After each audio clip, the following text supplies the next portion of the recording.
Teman-teman, sebelum nonton jangan lupa ya klik like, subscribe, and share.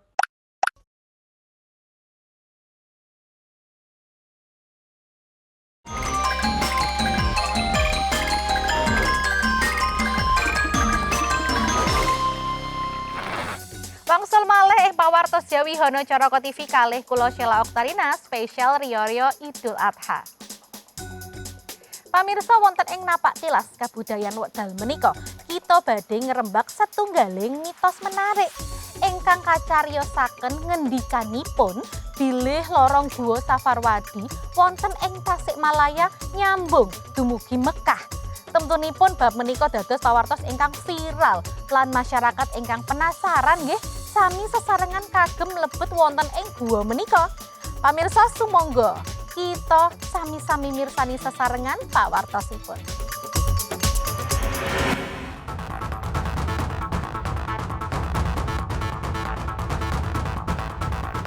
Pamirsa, Guwa Safarwadi ingkang dumunung ing Pamijahan Tasikmalaya dados destinasi wisata religi ingkang nyimpen sejarah panjang.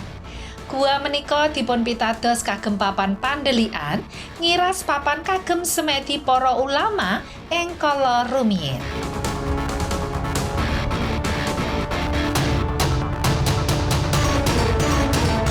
Biasanipun guwa namung dados papan alam tanpa kisah ingkang lebet sanget. Nanging Guwa Safarwadi kagungan keunikan piyambak.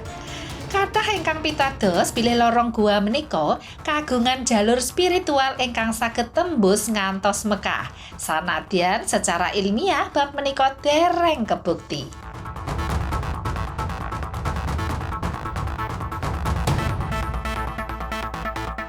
Lorong wonten guwa menika kasebat panjang lan berliku.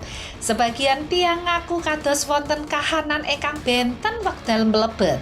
Kados kahanan ingkang berubah utawi margi, dados kados boten wonten ujungipun. Wonten ugi ingkang nyobi mlampah tebih wonten lebetipun, nanging pungkasanipun wangsul malih dugi papan saderengipun tanpa mangertos kados pundi caranipun.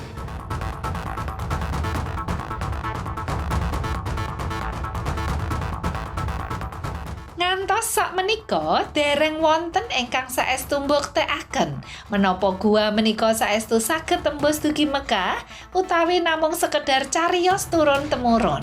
Nanging misterinipun tetep menarik kathah tiyang kagem dateng lan mirsani langsung wonten ing mrika.